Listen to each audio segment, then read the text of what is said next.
É uma alegria muito grande a gente poder compartilhar nesse dia de Corpus Christi, né? Um dia tão comemorado, com essa aura, com esse feriado, com essa alegria. Aqui no Mineirão está tendo uma festa agora cristã, e eu estava vendo ainda há pouco o jornal, várias cidades de Minas, né? Colocando aqueles tapetes nas ruas, né? Então, realmente é um dia que favorece muito o estudo espírita, o estudo do Evangelho, porque os corações estão predispostos a esse momento de fé e de compreensão. E é muito interessante, todas as vezes que eu preparo as aulas para o Albino Teixeira, são aulas com conteúdos bastante aprofundados, né? As referências, as propostas. E hoje esse tema, Conhecereis a verdade vos libertará, é um tema bastante desafiador, é um tema que está lá no Evangelho de João, né? E é realmente um tema fantástico. Eu vou iniciar começando aqui então trazendo o Evangelho de João, onde está lá essa frase de Jesus. Evangelho de João, capítulo 8, versículos 28 a 32. Disse-lhes, pois, Jesus: quando levantardes o Filho do Homem, então conhecereis quem eu sou, e que nada faço por mim mesmo, mas estas coisas falo como meu Pai me ensinou. E aquele que me enviou está comigo. O Pai não me tem deixado só, porque eu faço sempre o que lhe agrada. Dizendo ele estas coisas, muitos creram nele. Jesus dizia, pois, aos judeus que criam nele: se vós permanecerdes na minha palavra, verdadeiramente sereis meus discípulos, e conhecereis a verdade, e a verdade vos libertará. Bem, nós temos alguns conceitos que Jesus fala. Por exemplo, o único título que ele aceitou foi o título de mestre. Mas ele trouxe subtítulos, né? Quando ele fala, eu sou o caminho, a verdade, a vida. Então, e conhecereis a verdade, e a verdade vos libertará. Aqui ele está falando dele. Ele já tinha dito, eu sou o caminho, a verdade e a vida. E conhecereis a verdade, ou seja, quando vocês me conhecerem, e a gente conhece o Espírito Jesus, e a gente conhece o Cristo. Então Jesus fala muito mais do Cristo do que dele como indivíduo, como personalidade. Então, se a gente fizer uma análise, praticamente mais de 90% dos ensinamentos de Jesus, ele fala do Cristo, da nossa centelha crística, e que o despertamento da centelha crística vai fazer com que nós possamos governar todas as nossas experiências com um alto padrão intelectual e moral. Então a centelha crística, ela é uma centelha de poder, de autoridade, de harmonia, e que ela pode ser sufocada por nós, porque em vez de ser alimentada, em vez de ser nutrida, em vez de ser acalentada, nós muitas vezes pregamos o Cristo na cruz. E qual a simbologia de pregar o Cristo na cruz? É quando nós pregamos a nossa centelha crística nos estímulos da matéria. E a gente fica ali com ela pregada, a gente sufoca as nossas experiências, quando a gente vive as experiências em alto nível intelectual, moral, a gente tem harmonia, tem paz, tem felicidade, tem progresso, mas a gente ainda é muito preso aos estímulos da matéria e seus sistemas. Então a gente sufoca a centelha crística pregando ela na cruz, E enquanto ela está pregada na cruz, nós vamos desenvolvendo ali os nossos desejos, as nossas ambições, até que chega um momento em que há a ressurreição, né? Os 3 dias, e 3 dias depois o Cristo ressuscitou. Os 3 dias é a tríade kardeciana: arrependimento, expiação, reparação e retorno ao bem. Então, todas as vezes que nós sufocamos o nosso DNA divino, ou a centelha crística, ou o nosso potencial crístico, nós executamos ali o que precisamos fazer, vamos meio desgovernados, vamos meio atabalhoados, e aí depois vamos naturalmente nos matricular nos processos da tríade, né, que é o arrependimento, o retorno ao bem, a expiação, a reparação e o retorno ao bem. Então Jesus fala muito desse processo da centelha crística, tá? E ele nunca escondeu que ele é o governador espiritual do planeta, e por ser o governador espiritual do planeta, é ele quem distribui os recursos materiais, os recursos espirituais que estão aqui à nossa disposição. Então, ele sempre jogou muito limpo, ele sempre falou: olha, todo o poder me foi dado sobre o céu e a terra. Ninguém vai ao Pai se não for por mim. E até Pilatos, que era um representante do maior poder que esse planeta já conheceu, que foi o Império Romano, Jesus já estando ali bastante martirizado, Pilatos pergunta: você sabe que eu tenho poder de vida e morte sobre você? E Jesus fala: não, você não tem poder sobre mim. Ali Jesus fala da escala espírita, né? Que os espíritos na posição evolutiva inferior não têm poder, não têm governo, não têm influência sobre os espíritos puros, como era o caso do Cristo. E aí Jesus ensina Pilatos: o poder que você tem te foi dado pelo alto. Só que ele já tinha declarado antes: todo o poder me foi dado sobre o céu e a terra. Jesus era muito educado, muito cordial, então ele não falou, mas ele poderia ter falado. Inclusive, quem te colocou nessa posição aqui, Pilatos, fui eu que permiti que você vivesse essa experiência de representante romano aqui na Judéia, trazendo a cultura romana, trazendo o conhecimento romano para o intercâmbio com os judeus. Então,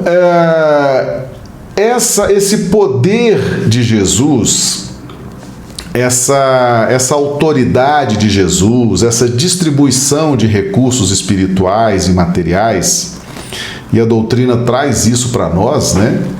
Ela fala várias vezes que Jesus é o nosso governador espiritual, e isso tem uma relação muito forte com a verdade. E conhecereis a verdade, e a verdade vos libertará. Então, a nossa evolução, o nosso crescimento, a nossa liberdade está diretamente relacionada à nossa adesão espontânea ao Cristo, ao Evangelho de Jesus, atender aos ensinamentos de Jesus, cultivar o amor, o respeito por Jesus. Porque na medida em que nós dedicamos nosso tempo, nossa energia ao estudo sobre Jesus, nós mudamos a nossa faixa mental e nos candidatamos a uma relação de apóstolos, a uma relação de discípulos com Jesus. E isso muda totalmente a nossa vida. E no momento que eu estava preparando o estudo de hoje, nós fizemos a consulta, né, ao Evangelho segundo o Espiritismo, que é uma das fontes do estudo de hoje. E muito interessante, foi proposto a análise do capítulo 15, fora da caridade não há salvação. Do item 8, fora da igreja não há salvação. E o item 9, fora da verdade não há salvação. Então eu vou ler aqui esse texto de Kardec para depois a gente comentar sobre ele. Então, Evangelho segundo o Espiritismo, capítulo 15, item 8. Fora da igreja não há salvação. Enquanto a máxima fora da caridade não há salvação, assenta num princípio universal e abre a todos os filhos de Deus acesso à suprema felicidade, o dogma fora da igreja não há salvação se estriba não na fé fundamental em Deus e na imortalidade da alma, fé comum a todas as religiões, porém numa fé especial, em dogmas particulares, é exclusivo e absoluto. Longe de unir os filhos de Deus, separa-os, em vez de incitá-los ao amor de seus irmãos, alimenta e sanciona a irritação entre sectários dos diferentes cultos que reciprocamente se consideram malditos na eternidade, embora sejam parentes e amigos esses sectários. Desprezando a grande lei de igualdade perante o túmulo, ele os afasta uns dos outros, até no campo do repouso. A máxima fora da caridade não há salvação consagra o princípio da igualdade perante Deus e da liberdade de consciência. Tendo-a por norma, todos os homens são irmãos, e qualquer que seja a maneira por que adorem o Criador, eles se estendem as mãos e oram uns pelos outros. Com o dogma fora da igreja não há salvação, anatematizam-se e se perseguem reciprocamente. Vivem como inimigos. O pai não pede pelo filho, nem o filho pelo pai, nem o amigo pelo amigo, desde que mutuamente se consideram condenados sem remissão. É, pois, um dogma essencialmente contrário aos ensinamentos do Cristo e à lei evangélica. E aí agora o item 9 desse mesmo capítulo 15. Fora da verdade não há salvação. Fora da verdade não há salvação equivaleria ao fora da igreja não há salvação, e seria igualmente exclusivo, porquanto nenhuma seita existe que não pretenda ter o privilégio da verdade. Que homem se pode vangloriar de a possuir integral, quando o âmbito dos conhecimentos incessantemente se alarga e todos os dias se retificam as ideias? A verdade absoluta é patrimônio unicamente de espíritos da categoria mais elevada, e a humanidade terrena não poderia pretender possuí-la, porque não lhe é dado saber tudo. Ela somente pode aspirar a uma verdade relativa e proporcionada ao seu adiantamento.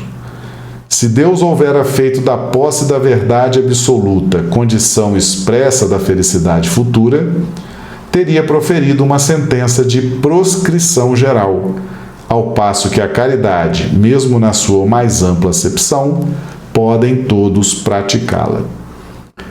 O Espiritismo, de acordo com o Evangelho, admitindo a salvação para todos, independentemente de qualquer crença, contando que a lei de Deus seja observada, não diz: fora do Espiritismo não há salvação. E como não pretende ensinar ainda toda a verdade, também não diz: fora da verdade não há salvação, pois que esta máxima separaria em lugar de unir e perpetuaria os antagonismos. Então, esses são os textos do Evangelho segundo o Espiritismo. Então, lá no capítulo 15, são os itens 8 e 9. E aí nós temos outros itens, né, que eu vou até pedir licença para não ler, para a gente partir logo para as explicações. que estão no livro O Consolador, né, a questão 192, 193 do livro Consolador, ditado pelo Espírito Emmanuel, psicografia de Chico Xavier. Tem também aqui uma mensagem do Livro da Esperança, o capítulo 63, né, Ante os Incrédulos, uma mensagem também de Emmanuel, psicografia de Chico. Então a gente fez uma análise de todo esse material e a gente buscou então fazer uma síntese, porque é muito material, mas a ideia central, a gente procura fazer uma síntese para tornar o nosso estudo menos cansativo, com menos leituras, né? Meus amigos, veja bem, aqui está muito forte a ideia da lei de adoração. O que é a lei de adoração? É uma das leis morais. Nós temos 12 leis morais. Elas estão na parte terceira de O Livro dos Espíritos. Se você pegar a última lei, lei de justiça, amor e caridade, e separar, você vai ter as 12 leis morais. Essas 12 leis morais, elas estavam representadas no Templo de Jerusalém, no lugar santo, que é uma antessala antes de um local que chama o Santo dos Santos, né? Então, ali havia 12 pães. 12 pães. Esses 12 pães simbolizam as 12 leis morais. Então, nós temos 12 leis morais simbolizadas por 12 pães. E é muito interessante a simbologia do pão, porque o pão é um alimento processado. Ele não é um alimento natural, ele é processado. Ele precisa de uma semente, essa semente precisa ser plantada numa terra adequada, receber os cuidados, né, da irrigação, do sol, os cuidados contra as pragas. Depois precisa ser colhido, ser feita a massa com os ingredientes, ser levado ao forno na temperatura certa, ser servido. Ou seja, o pão, ele alimenta o corpo físico. E foi escolhido o pão por ter essa função de alimentar o corpo físico. O pão foi escolhido como símbolo das leis morais, porque as leis de Deus alimentam o espírito. São as leis de Deus. Deus se manifesta pelas suas leis. E nós temos 2 grandes grupos de leis divinas. De acordo com a Trindade Universal, que é Deus, Espírito e Matéria, Deus edita leis que cuidam da matéria e seus sistemas, e leis que cuidam do espírito, que cuidam do mundo moral. E nós temos que conhecer todas elas, não só as do mundo moral, mas também as leis que regem a matéria e seus sistemas. As 2 asas que impulsionam o espírito é a inteligência e o sentimento. Então nós temos que estudar todas, e Deus se manifesta pelas suas leis. Nem sempre esse conceito foi muito claro para nós. Nós já tivemos o Deus dos exércitos, já tivemos o Deus antropomórfico, né? Aquele senhor idoso com a barba branca sentada no trono, com um terrível mau humor. E a gente tinha que nos preocupar em agradar aquele Deus, e aí inventamos os sacrifícios de animais, depois os sacrifícios humanos. Enfim, nós já tivemos várias compreensões de Deus, e agora nós temos essa compreensão trazida pela questão número 1 de O Livro dos Espíritos, que é Deus. Deus é a inteligência suprema do universo, a causa primária de todas as coisas. Deus se manifesta pelas suas leis, tanto as leis que regem a matéria e seus sistemas, como as leis que regem o mundo moral.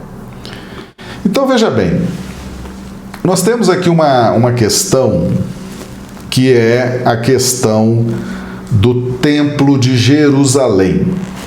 Está lá no Evangelho de Mateus, essa passagem, no Evangelho de Mateus, capítulo 24, que é o início do sermão profético. Então eu vou ler aqui só esses 2, 3 versículos para a gente entender aqui o contexto. E quando Jesus ia saindo do templo, aproximaram-se dele os seus discípulos para lhe mostrarem a estrutura do templo. Jesus, porém, lhes disse: Não vedes tudo isto? Em verdade vos digo que não ficará aqui pedra sobre pedra que não seja derrubada. E aí, no versículo 3, os discípulos, já no Monte das Oliveiras com Jesus, fazem a seguinte pergunta. Vou ler aqui o versículo. E estando assentado no Monte das Oliveiras, chegaram-se a ele os seus discípulos em particular, dizendo: Dize-nos, quando serão essas coisas, e que sinal haverá da tua vinda e do fim do mundo? Então aqui inicia o sermão profético, no capítulo 24 de Mateus, e o sermão profético se abre com essa declaração de Jesus. Os discípulos ali querendo mostrar para Jesus o templo de Jerusalém, que era uma expressão de orgulho dos judeus, era um Estado fundamentalista, né? O que é um Estado fundamentalista? É quando você tem tudo junto, tudo agrupado, você tem o poder executivo, o poder legislativo, o poder judiciário, você tem a religião, você tem tudo aquilo concentrado.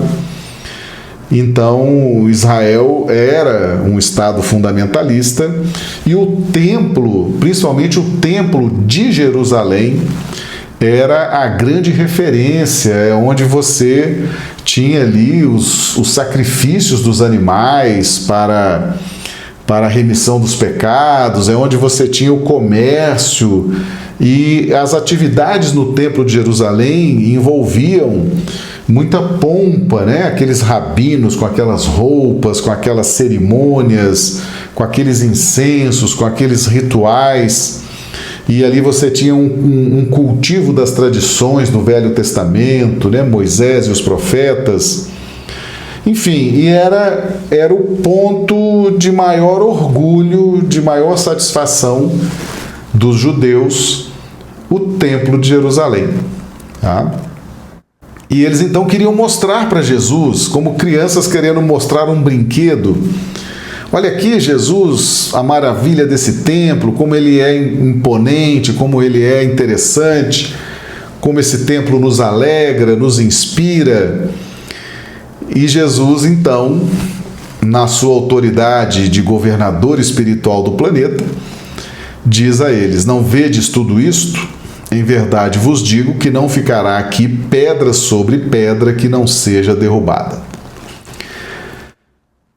E isso foi uma grande surpresa. Afinal de contas, como assim derrubar a maior obra arquitetônica, o maior prédio, o maior templo que representa a nossa fé, que representa a nossa identidade como povo?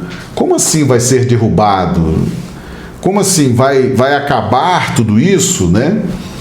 Então essa declaração de Jesus, que não ficará pedra sobre pedra, se referindo ao Templo de Jerusalém, abre o sermão profético, abre uma série de reflexões que nós precisamos fazer para o entendimento. Conforme nós lemos aqui, né, o capítulo 15 do Evangelho segundo o Espiritismo, esse era o sentimento dos judeus daquela época, né? Fora do Templo de Jerusalém não há salvação. Fora da cultura de Israel não há salvação. Fora do nosso entendimento não há salvação. E desde aquela época que Jesus corrige essa visão. Corrige essa visão. Por quê? A lei de adoração, que é uma das leis morais, uma das 12 leis morais, ela nos mostra que existe em nós um instinto de adoração. Então nós, quando nós nos sentimos enfraquecidos, quando nós nos sentimos debilitados por algum revés da vida, né? Às vezes um prejuízo financeiro, às vezes um problema familiar, um filho, uma filha que nos tiram do sério, né? Abalam as nossas estruturas emocionais, às vezes uma relação afetiva complexa, às vezes uma relação profissional conturbada. Então nós temos algumas situações que nos fragilizam, que mostram a nossa impotência, a nossa pequenez. E isso mexe com o nosso instinto, é a hora que nós vamos em busca da proteção, ok? Então, Deus está dentro de nós. A adoração é a adoração de coração, é a adoração de pensamento. Mas a gente não compreende isso de imediato. Então nós precisamos materializar esse instinto de adoração nesses templos. Então os templos religiosos de qualquer denominação, eles são permitidos por Deus de serem construídos. Por quê? Porque os templos têm a função de nos proteger. Proteger através de conhecimentos, de limites. É igual a criança que é protegida pelos pais no berço. Você coloca as grades, você coloca as almofadas. Por quê? Porque a criança ainda não sabe andar. A criança ainda não sabe se locomover com segurança, então ela precisa dessa proteção das grades, dos limites, da altura da grade, para ela não pular. A criança ainda não tem coordenação. Então a função do templo é a função de um berço para uma criança. Ele põe limites, ele põe regras, ele protege aquela criança, a criança espiritual, que somos nós. Então os templos têm essa função de nos proteger até a gente aprender a andar, a se locomover como Jesus. Jesus não tinha religião. Aliás, Jesus não fundou religião nenhuma. Jesus não estava preso a nenhuma igreja. Jesus adorava ao Pai de coração, de espírito, de pensamento, de sentimento. Nós ainda não alcançamos essa compreensão e essa capacidade. Então nós vamos em busca dos templos. E todos os templos que existem foram autorizados por Deus. Questão número 1 de O Livro dos Espíritos. Que é Deus? Deus é a causa primária de todas as coisas, é a inteligência suprema do universo. Então, se existe um templo religioso, Deus é a causa, Deus permitiu, Deus estabeleceu essa necessidade e aquele templo foi erguido. E tudo que é criado por Deus traz uma parcela da sua inteligência. Deus é a inteligência suprema do universo. Tudo que existe, tudo que é criado por Deus tem parcela da sua inteligência.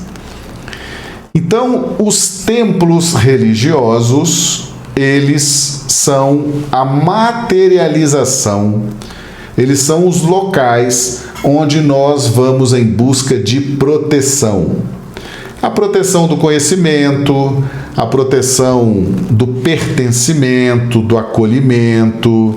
Ali nós oramos, ali nós nos relacionamos socialmente, ali nós conhecemos os sacerdotes, ali nós conhecemos as escrituras, ali nós cantamos, ali nós louvamos, e isso produz em nós uma agradável sensação de segurança. Entende? A sensação de segurança, porque nós estamos em busca de proteção e o templo tem que nos oferecer essa sensação de segurança. Por isso tantos códigos, né? Isso pode fazer, aquilo não pode fazer, né? Isso é proibido, isso é permitido, esse tipo de roupa pode, esse tipo de roupa não pode. Esses limites, esses dogmas, essas faixas de organização dessas instituições produzem em nós a sensação de proteção.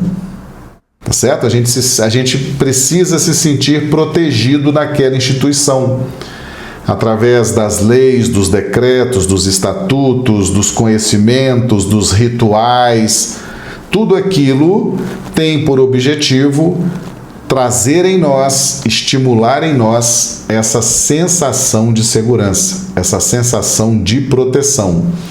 Significa que se eu fizer o que o templo religioso de minha preferência está dizendo, se eu seguir os rituais, os dogmas, as cerimônias, os conhecimentos, eu estarei protegido. E essa sensação de proteção nos alegra, nos acalma. Mas na medida que vamos avançando na evolução espiritual, e como que nós avançamos na evolução espiritual? No nível em que nós nos encontramos. Nós temos a dor. A dor está relacionada à parábola dos talentos. Na parábola dos talentos, os servos do Senhor, um recebeu 1 talento, outro recebeu 2, outro recebeu 5. E quando o Senhor voltou, ele pediu contas desses talentos. Esses talentos representam a dor. A dor é fruto do conflito. E o conflito surge quando nós temos os nossos registros das vidas passadas, as experiências, isso tudo fica registrado no nosso inconsciente, e quando nós temos contato com o Evangelho de Jesus, com a nova ordem de ideias, com a nova ordem de pensamentos. Então, o homem velho, ele é confrontado pelo homem novo, que nasce por dentro de nós, que se desperta por dentro de nós. Mas o homem velho, ele tem a força da experiência vivida, das reencarnações sucessivas. E aquilo gerou vida e estabilidade até o momento. Mas quando eu busco os novos conhecimentos, tenho contato com o Evangelho, tenho contato com o Cristo, tenho contato com essa nova filosofia, esse tipo de verdade entra em conflito com os nossos registros de retaguarda. E quando o conflito surge, se instaura a dor. Por isso que a dor é comparada aos talentos, à parábola dos talentos. Porque quando surge a dor, qual será o próximo passo depois da dor do conflito? Você está em conflito, você precisa sair do conflito. O conflito gera a aflição. O que é a aflição? Jesus falou, bem-aventurados os aflitos. Nós temos 2 tipos de aflição. A aflição daqueles que se afligem para fazer o mal, a pessoa se aflige porque ela quer vingar uma ofensa, ela quer prejudicar quem lhe prejudicou, então ela fica aflita, ela desenvolve diligências, pensamentos, projetos para se vingar, para prejudicar, para arruinar. Essa aflição não gera bem-aventurança. Os bem-aventurados, os aflitos que Jesus trouxe no seu Evangelho, é a aflição para sair da dor. Foi aquilo que Jesus nos ensinou lá no monte, quando ele, antes do martírio, ele ora e roga ao Pai, Pai, afasta de mim esse cálice, mas que seja feita a tua vontade. O que Jesus nos mostra quando ele ora? Pai, afasta de mim esse cálice. Ele está dizendo que nós temos o direito, e mais do que o direito, temos o dever de escapar do sofrimento. Você não pode subestimar o sofrimento. O sofrimento pode te arruinar, você tem que sair do sofrimento. Você não pode subestimar, você tem o direito, o dever de manter a sua vida sem sofrimento. Entende? Pai, afasta de mim esse cálice. Jesus está nos ensinando, você tem que lutar positivamente, honestamente, com conhecimentos, com amor, com diligências. Você precisa lutar, e isso vem no ambiente da aflição. Por isso, bem-aventurados os aflitos, porque na aflição você vai se superar, você vai eliminar seus preconceitos, você vai aperfeiçoar a sua visão sobre as pessoas, sobre os fatos, sobre os acontecimentos. Então, é no ambiente da aflição, porque nós somos ainda espíritos que estamos estagiando num planeta de provas e expiações. Então, a aflição é um estado de alma que, se for bem compreendida, nós vamos trabalhar no ambiente da aflição. Às vezes você está vivendo uma relação afetiva difícil. A aflição dessa relação afetiva vai te levar a buscar conhecimentos nessa área. Às vezes você está vivendo uma aflição no seu ambiente profissional, na sua competência profissional. Você vai buscar conhecimentos, vai buscar ajuda para se superar. Entende? Às vezes você está vivendo dramas na escola religiosa que você frequenta. Você vai estudar, você vai buscar informações para se superar naqueles assuntos. Então, por isso, bem-aventurados os aflitos. Essa aflição, se ela for bem entendida, ela vai nos ajudar a buscar sempre a superação de nós próprios.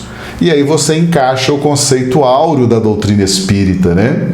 Trazida por Kardec. Reconhece o verdadeiro espírita pelos esforços que emprega para domar suas más inclinações e efetivar sua transformação moral. Então, o grande objetivo nosso, estarmos aqui nesse planeta, nessa terra, encarnados, é a nossa transformação moral. É o domínio das más inclinações. Entende? Por isso a importância de compreender a aflição. E aí entra a questão dos templos. O que são, então, os templos? Enquanto nós não aprendemos a adorar Deus de sentimento, de coração, de pensamento, nós vamos aprendendo isso nos templos, nós vamos buscando essas informações nos templos. Nós vamos buscando a proteção de Deus nos templos. E é natural que seja assim, porque a nossa condição evolutiva ainda não nos permite, por exemplo, viver como Jesus vive, né? Jesus não precisa de templo para adorar a Deus. Jesus não precisa de religião, de igreja, para ter a sua comunhão com o Pai. Ele já faz isso de coração, ele já faz isso no seu dia a dia, 24 horas por dia. A gente está aprendendo isso agora com Jesus. Entende? Então, por isso que Jesus falou: esse templo será derrubado, não ficará pedra sobre pedra. E isso é uma promessa de Jesus. A gente acha que isso é um fato apocalíptico, né? Que isso vai ser uma grande tragédia, que Jesus estava, né? Não, isso é uma promessa de Jesus. ele, como governador espiritual e praticante, gestor de uma política de altíssimo patamar, de altíssimo nível, uma política educacional, e ele declara isso, né? Todo o poder me foi dado sobre o céu e a terra. A distribuição do conhecimento é feita por Jesus, dentro de critérios tão elevados, tão sublimes, que a gente está apenas começando a entender isso agora. Mas isso ele já entende, já sabe, num patamar crístico. Então, quando nós estamos em busca de proteção, quando nós estamos exercendo esse instinto de adoração, e vamos em busca do Pai, vamos em busca da proteção, ali nós vamos ter um determinado tipo de alimento. Por isso os 12 pães na antessala do lugar santo. Nós vamos receber os conhecimentos divinos de acordo com a nossa capacidade de assimilação. Por isso que existem tantos templos no mundo. E no Brasil, nós que temos um país que nos garante liberdade de expressão, liberdade religiosa, liberdade de pensamento, várias liberdades garantidas, legisladas, aqui é uma riqueza muito grande de templos. No mundo católico, você tem inúmeras igrejas, inúmeras denominações. No mundo evangélico, você tem inúmeras igrejas, inúmeros templos, com as mais diversas denominações. Você tem o espiritismo kardecista, você tem o candomblé, que vem de origem africana, você tem a Umbanda, que é uma religião brasileira. A Umbanda nasce em Niterói, no Rio de Janeiro, e se propõe a desenvolver as suas atividades fundamentadas em 4 filosofias: a teologia católica romana, o espiritismo kardecista, que já existia quando a Umbanda foi criada, o candomblé e as tradições indígenas. Você tem as religiões orientais, você tem os mais diversos templos religiosos aqui no Brasil. Então é oferecido esse cardápio, esse alimento espiritual. E cada um vai em busca daquilo que o sensibiliza, aquilo que o emociona. Então, o que toca meu coração? Para mim, o que é religião? O que me estimula numa igreja, num templo religioso?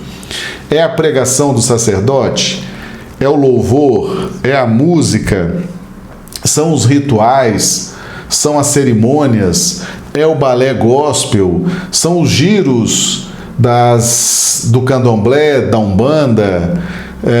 São os corais? São as bandas, são as procissões? O que me sensibiliza? Porque para que eu possa me afeiçoar ao processo de educação, eu preciso ter uma movimentação de recursos emotivos. A neurociência hoje trabalha isso com muita propriedade. Quanto melhor você se emociona no processo educativo, mais você assimila os conteúdos. Quer um exemplo prático? A questão dos professores. Se você se simpatiza com determinado professor, se você gosta do jeito do professor, se o professor é simpático, é solícito, muito provavelmente você vai gostar da matéria daquele professor. Você vai se encantar, né? Ele explica bem, ele facilita. Agora, se for um professor sisudo, duro, implacável, provavelmente você vai ter horror à disciplina que aquele professor ministra, em razão das emoções que você encontra naquele ambiente educacional. Então, os templos são educandários, os templos religiosos são escolas. E aí, cada templo tem uma gama de estímulos, os mais variados, capazes de despertar emoções, e aquilo encanta as pessoas se emocionam, as pessoas choram, as pessoas buscam aquilo, elas gostam de estar ali, elas se sentem bem. No nosso caso, o espiritismo kardecista, nós já, vamos dizer assim, já não é mais esses estímulos que nos encantam tanto. Nós já somos capazes, nós já alcançamos uma determinada condição de nos emocionar, de nos sensibilizar com os conhecimentos que são apresentados nas casas espíritas. Mas não é todo mundo que se sensibiliza com os conhecimentos. Às vezes a pessoa precisa de uma música, às vezes ela precisa de uma banda, às vezes ela precisa dos giros das matrizes africanas, às vezes ela precisa das procissões, às vezes ela precisa dos tapetes montados nas ruas, como hoje, um dia de Corpus Christi. Às vezes ela precisa de um papa, né? Às vezes ela precisa de um pastor que lhe diga o que fazer, o que não fazer. Então, cada um de nós é sensibilizado, é emocionado, e ali então a gente adere ao processo de educação religioso. Nós, do espiritismo kardecista, nós já somos capazes de nos fixar no ambiente, na casa espírita, em razão das palestras, dos conhecimentos, dos livros espíritas, em razão das reuniões mediúnicas privativas. Entende? Mas nós um dia estivemos nos outros templos. Um dia nós fomos católicos, um dia nós fomos protestantes, um dia nós fomos da Umbanda, um dia nós fomos do Candomblé, um dia nós fomos das mais diversas escolas religiosas. E ali fomos emocionados, ali nos sensibilizamos. E aí você pode perguntar assim, mas Marcelo, como que é isso? Será que tudo isso é válido mesmo? Meus amigos, na última ceia, na Santa Ceia, lembra que eu falei dos 12 pães do lugar santo no Templo de Jerusalém? Na última ceia, Jesus pega um pão e diz: este é o meu corpo. Jesus está falando do corpo doutrinário. O que é o corpo doutrinário? São as leis que ele revelou, os exemplos comportamentais que ele deu, as parábolas, as ações, as reações que ele ensinou a ter diante dos desafios da vida. Isso é o corpo doutrinário. Então, aquele pão é alimento para a nossa alma. Aquele pão, ele é uma síntese das 12 leis morais que Jesus veio ensinar também ao povo de Israel a viver as leis de Moisés e dos profetas. Porque o povo de Israel deturpou aquelas leis, foi dando jeitinho, foi inventando cerimônias, sacrifícios, para fugir da ideia da transformação moral. Então Jesus veio ensinar a vivência da lei de justiça e revelar a lei de amor. Então aquele pão, ele divide entre os 12 discípulos. O que significa o 12? O 12 é a completude. O 12 discípulos, 12 meses do ano, 12 signos do zodíaco, 12. O 12 significa completude. Então, naquele momento, os 12 discípulos representam a humanidade, a completude da humanidade. E cada discípulo daquele recebe um pedaço do pão. Kardec, no livro A Gênese, ele nos ensina que a parte tem a essência do todo. Então, aquele pão, quando é dividido em 12, todos os 12 recebem o corpo doutrinário de Jesus. O que significa isso? Significa que o Evangelho de Jesus, as leis morais, as 12 leis morais, As leis que regem a matéria e seus sistemas, Jesus está distribuindo em todos os países, em todas as culturas, nas religiões, fora das religiões. Por quê? Porque ele é o governador espiritual. Ele é que distribui esses recursos. Ele é que dá os ensinamentos. Ele é que nos ensina a ética moral para lidar nas nossas profissões, nas nossas famílias, nos nossos ambientes religiosos. Nós estamos falando de política em altíssimo nível. Nós estamos falando de governador espiritual, um Cristo, um espírito puro. Então é uma política de alto nível, ele distribui esses recursos para todos os países, para todas as religiões, fora das religiões. Entende o que significa partir o pão entre os 12 discípulos? Então o mundo inteiro recebe o apoio, a ajuda, a orientação de Jesus. O mundo inteiro. E os templos, na medida em que nós vamos mudando a nossa dor, e aí eu chamo a atenção dos amigos lá para a parábola dos talentos. Lembra que um recebeu 1 talento, o outro recebeu 2, o outro recebeu 5? Na medida em que nós vamos mudando a nossa dor, mudando os nossos conflitos, mudando as nossas aflições, nós vamos precisando de um novo alimento. A doutrina espírita, por exemplo, que hoje nos alimenta, ela traz explicações que as outras escolas religiosas não trazem. Ela traz profundidade nos temas que as outras escolas religiosas não trazem. E eu fico à vontade de falar isso com os irmãos e irmãs do Centro Espírita Albino Teixeira, porque vocês estudam evolução. Vocês já estão empenhados em adentrar em temas complexos, de profundidade, de complexidade. Então, a doutrina espírita nos oferece isso. E nós vamos em busca desses conhecimentos, porque o conhecimento adquirido nos templos, ele precisa ser útil para pacificar nossas emoções, nossos sentimentos. Nós precisamos vivenciar esses conhecimentos. O conhecimento, para ele ser útil para nós, ele precisa pacificar nossas emoções, nossos sentimentos, que é onde a gente cai. A gente cai pelo sentir. A gente cai por dar vazão aos nossos instintos. A gente cai por dar vazão às nossas emoções atrapalhadas.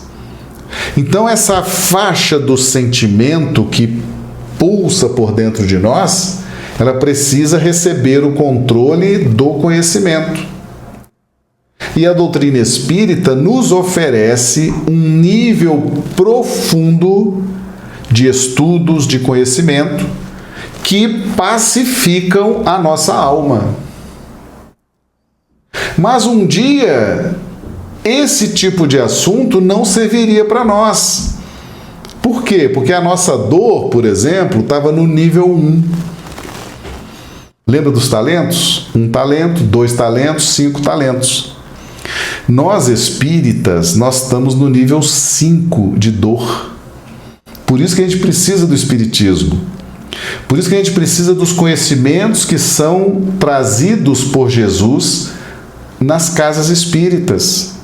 As revelações espirituais, o estudo aprofundado do Evangelho, o estudo aprofundado das obras subsidiárias. Por quê? Porque as nossas dores são grandes, as nossas aflições são grandes. Nós somos espíritos muito velhos. Lembra que quando Jesus trata a mulher adúltera e ele diz: atire a primeira pedra aquele que estiver sem pecados? Quais foram os primeiros que largaram as pedras e se ausentaram? Os velhos, os mais velhos. Os espíritos mais velhos foram os primeiros a largar a pedra, estavam cheios de pecados, cheios de dramas, cheios de remorsos, de culpas, de dificuldades. Então, nós espíritas temos dificuldades gravíssimas. Por isso que a doutrina espírita, o estudo que a gente faz no espiritismo, ele nos encanta, ele nos ajuda a vivenciar as nossas provas, as nossas expiações, os nossos conflitos, as nossas aflições. É o nível 5 do talento. Tem gente que está no nível 2, tem gente que está no nível 1.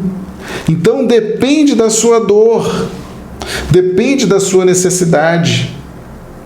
Para muitos de nós, louvar, cantar, dançar, satisfaz, acalma o coração. Para muitos de nós, pertencer a uma igreja e dizer, não, eu frequento a igreja tal do pastor fulano, satisfaz, alegra. A pessoa se sente protegida. Ah, eu frequento a paróquia tal do padre tal. A pessoa está satisfeita, ela está segura. Então, o que importa no templo é a sensação de segurança que ele te proporciona. Por isso que Jesus fala que quando a gente vai precisando de mais informações, de mais esclarecimentos, ele vai providenciar um novo templo. Quando Jesus fala que o templo de Jerusalém vai ser derrubado e não ficará pedra sobre pedra, isso é uma promessa que Jesus faz para nós. Isso não é isso é uma promessa, isso é algo positivo. Não é bom que nós estejamos hoje no ambiente da doutrina espírita, recebendo esse tipo de conhecimento que nos satisfaz, que preenche nossos corações, que pacifica nossos espíritos. Mas tem gente que não tem condição de receber esse tipo de informação. E precisa receber a informação cantada, a informação dançada, precisa seguir a procissão, precisa dos rituais, e ali ela se sente segura. Percebe? Então, fora da igreja não há salvação. Fora da verdade não há salvação. Nós vimos aqui o texto de Kardec. O quanto isso é equivocado. Então, fora da igreja não há salvação, fora do templo de Jerusalém não há salvação, fora da igreja não há salvação. Isso está errado. Não funciona assim. Na medida em que nós vamos necessitando de um novo alimento, Jesus providencia esse novo alimento. O que seria de nós se não fossem os conhecimentos espíritas? Você suportaria os desafios que a sua família te apresenta se você estivesse lá levantando e sentando na igreja católica, ou louvando e cantando e chorando numa igreja evangélica? Será que seria suficiente? Percebe? Nós já viemos de lá, nós já vivenciamos as experiências com esse tipo de alimento espiritual. Hoje nós nos emocionamos, nós nos convencemos, nós nos agradamos dos ensinamentos espíritas, que satisfazem muito mais, harmonizam muito mais nossas emoções. Então, quando a proposta do estudo de hoje, conhecereis a verdade, e a verdade vos libertará, conhecereis a verdade, conhecereis Jesus, conhecereis o Cristo e a verdade que Ele traz. E isso vai nos libertando. Eu tenho certeza que depois de uma aula como essa aqui, de um estudo como esse, você não vai nunca mais ter preconceito religioso. Ah, porque o meu marido, a minha esposa, o meu filho vai na igreja evangélica, vai na igreja católica, vai no terreiro de Umbanda. Sim, que bom que eles estão indo. Eles estão encontrando o alimento. Lembra que Jesus distribuiu o pão para os 12 discípulos? Em todas as religiões você vai encontrar Deus. Em todas as religiões você vai encontrar Jesus. Então, essa é uma preocupação que ao final desse estudo de hoje a gente tem que tirar da nossa mente, do nosso coração, do nosso sentimento. Seu filho quer frequentar a igreja evangélica? Meu filho, vai com Deus, aproveita, desfruta, aprende. Se você gosta, se você se emociona, se aquilo faz sentido para você, vá. O meu filho quer seguir a procissão, deixa seguir. O meu quer ir para o terreiro de Umbanda, deixa ir, que bom. Ali Jesus está presente, ali Deus está presente. Tranquiliza teu coração. E na medida que você respeita a opção religiosa dos seus familiares, dos seus amigos, você se respeita também. Por quê? Porque você passa a entender por que você está no Espiritismo. Por que você gosta do Espiritismo? Aquilo faz sentido, aquilo te harmoniza, aquilo te pacifica as emoções, você gosta e você passa a se respeitar. Não é essa a proposta do Evangelho? Amar a Deus sobre todas as coisas e o próximo como você ama você mesmo? Se você está se respeitando, se você está entendendo por que você está numa casa espírita, você vai respeitar também a opção do outro, que está movido pelo instinto de adoração. Ele encontrou naquele templo, naquela escola religiosa, o sentido, a harmonização íntima, a alegria. A dor dele talvez seja menor do que a sua. Talvez você, numa outra escola religiosa, você não suportaria, aquilo não faria sentido para você, mas faz no Espiritismo. Talvez a sua dor seja grande, talvez você seja um espírito muito velho, muito complicado, e as equações que a doutrina espírita traz te harmonizam o seu coração. Mas às vezes o parente, o amigo, está com uma dor diferente e ele encontra no templo evangélico, no templo católico, ele encontra Jesus lá. Só que vai ter banda, vai ter balé, vai ter procissão, vai ter coral, mas Jesus está lá. Jesus distribui o alimento de acordo com a capacidade de cada um. Se você pegar um bebezinho recém-nascido e levar ele para um rodízio numa churrascaria, você vai matar o bebê, ele não tem condição de digerir carne, digerir aquele tempero, aquela comida oleosa. Entende? Ele precisa comer ali a papinha, o leitezinho. Um dia ele vai crescer e vai comer a churrascaria toda, mas não dá, não é agora. Assim também é com a gente. Cada qual tem uma capacidade de assimilar um determinado tipo de alimento. Entende? Então essa preocupação a gente precisa eliminar da nossa vida. Não existe essa questão de fora da igreja não há salvação. É fora da caridade. A caridade todo mundo pode praticar. Entende por que Kardec traz essa questão? Fora da caridade não há salvação, porque todo mundo pode praticar a caridade. Todo mundo, com conhecimento, sem conhecimento, com pouca dor, com muita dor. A caridade é uma linguagem universal. Então, você está fazendo bem no seu templo religioso? Eu estou indo lá na igreja. Você está fazendo bem? Estou. Então está ótimo. Você está no caminho certo. Nós estamos fazendo bem nas casas espíritas? Estamos no caminho certo. O outro está fazendo bem na Umbanda? Está no caminho certo. Fica tranquilo. Agora eu vou colocar uma preocupação na sua mente, no seu coração. Jesus está na porta de cada templo que ele permite que seja aberto, que ele permite, ele é o representante de Deus, ele é o distribuidor dos recursos. Deus permite, Jesus permite e a coisa acontece. Todo poder me foi dado sobre o céu e a terra, ninguém vai ao Pai se não for por mim. Nós temos que saber quem é Jesus, o nosso governador espiritual. E ele está na porta de cada templo, do católico, evangélico, espírita, kardecista, umbanda, candomblé, as religiões orientais. Ele está na porta esperando as pessoas, fazendo a seguinte pergunta: o que você quer? Qual o seu desejo? Onde você quer chegar? O que você tem em mente? Ele está o tempo inteiro perguntando isso para nós. O que você quer? Onde você quer chegar? Você sabe o que você está fazendo? Você sabe o que você está procurando? Você sabe o que você quer na sua evolução espiritual? Então, a grande preocupação, e aí sim é uma preocupação, você não tem que preocupar com a religião do outro.